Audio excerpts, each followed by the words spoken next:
Hi guys, and welcome back to my channel, and welcome back to my Audi S1. This is my second video I've done in the car, and you join me on top of quite a high hill in Cheltenham where there is a sprinkling of snow and ice around, but compared to what the rest of the UK is getting recently, unfortunately I'm not getting any snow, which is a bit of a bummer, because I'd like to take this into a car park somewhere in the evening, an empty car park, and do some donuts in it or something. That's my hope, that we get some snow this winter down in Cheltenham, where I'm currently living, so I can go and have some fun in the snow with four-wheel drive S1, because who doesn't want to see that? But yeah, you join me today with the engine running, with my heated seat on, and with the climate control set quite high, because it is 1.5 degrees outside. It is freezing. So this video is different from last time. Last time was just me introducing you to my car, go for a bit of a drive. This one is going to be a little bit more of a financial boring type video. I thought that kind of sticking to the idea of trying to portray what this car is like in the real world, I thought I would go through some of the running costs of the car and how much it's cost me in the just over 9 months of ownership. So I've had this car since February of 2017. It's now almost the middle of December 2017. So yeah, I've got quite a broad experience and range of prices and data that I've got in my very geeky OCD spreadsheet that I've made, just to demonstrate how much this car costs to run over almost a year period.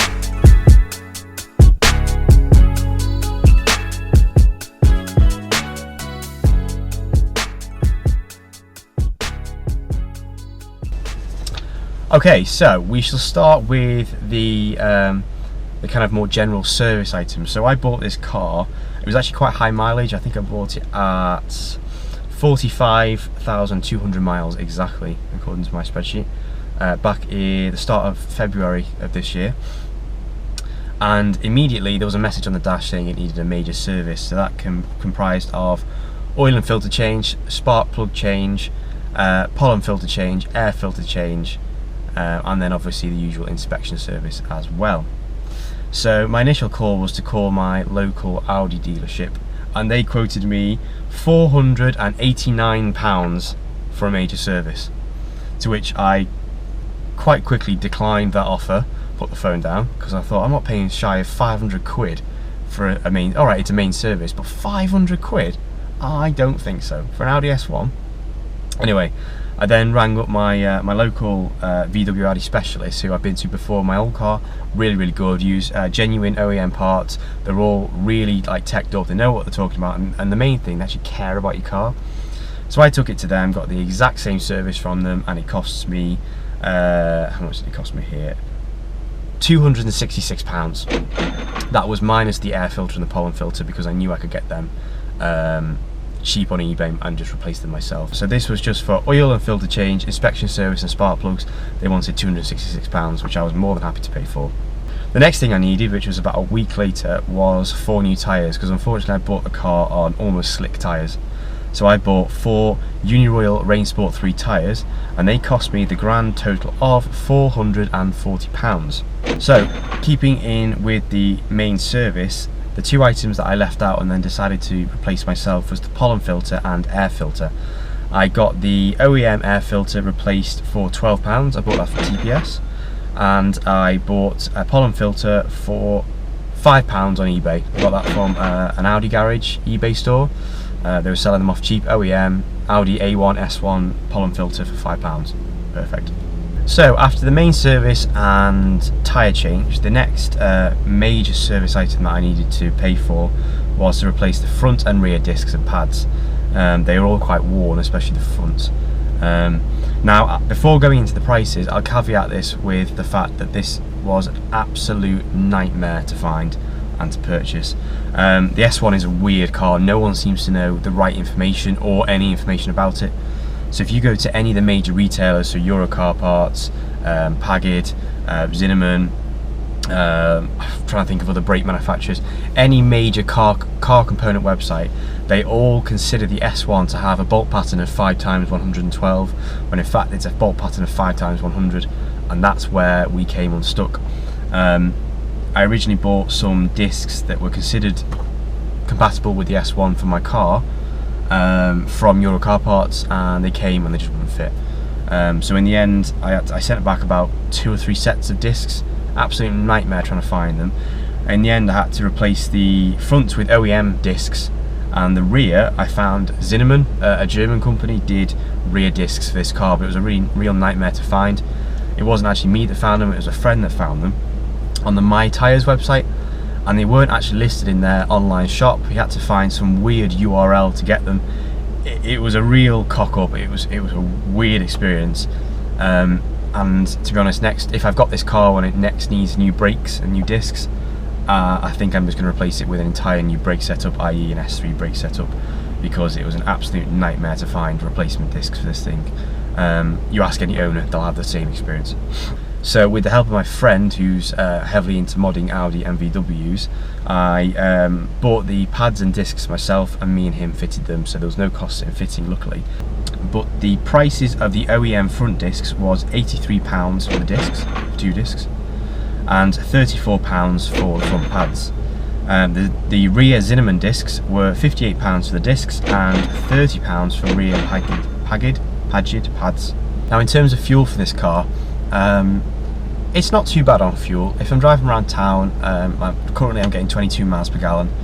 On the A roads that goes up to about 30-32, and if I set it on cruise control on the motorway for a reasonable period of time, around about 2 hours or so it takes for the average to come up, I'm looking at around about 40 miles per gallon. The most I've seen is 42 miles per gallon. So once a month I do a journey of 300 miles back up to Chester, where my parents live. It's about a 320 mile round journey, and I can do that in about 3/4 of a tank of fuel, and around about 40 miles per gallon. Around town this thing can drink, and weekly driving to work I'm usually averaging about £30 a week in fuel to kind of do around about, I'd say, 40 miles or so, which is where the fuel economy doesn't come up top trumps. Around town, especially in the winter when the engine's cold and it's stop-start, you've got loads of electronics on, heaters on, the fuel does get drank quite a bit. So I haven't got it off to my head now, but I'll work out a figure and put it somewhere on the screen, a kind of average fuel cost over the last 9 months or so, so you can tot up with the running costs, and we can see just how much this car has cost me.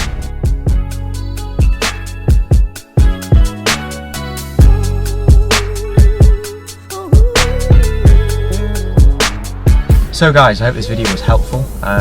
Just thought I'd bring to you my kind of experiences of running this car for the past 9 months. Maybe it'll help out a potential S1 owner.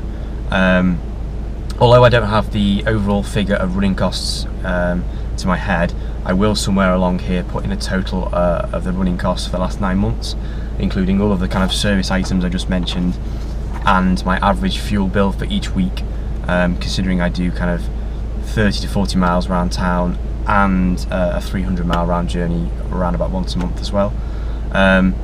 Overall, it hasn't cost me a massive amount. I mean, it's an expensive car to run, but it isn't like a bank breaking car to run. I mean, I wouldn't be able to afford it if it was. For me, it's a perfect car. It's comfortable, it can be economical when you want it to be. It can be very uneconomical and very fun at the same time when you want it to be.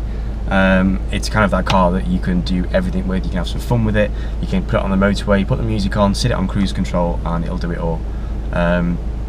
Yeah, I'd recommend anyone to get it, and hopefully this video and the last video that I did and some of the other videos that will be coming up that I'm making will help anybody considering an S1 to maybe go out and get one, or to say yes, I'm going to get one, or to say yeah, actually no, it's not for me.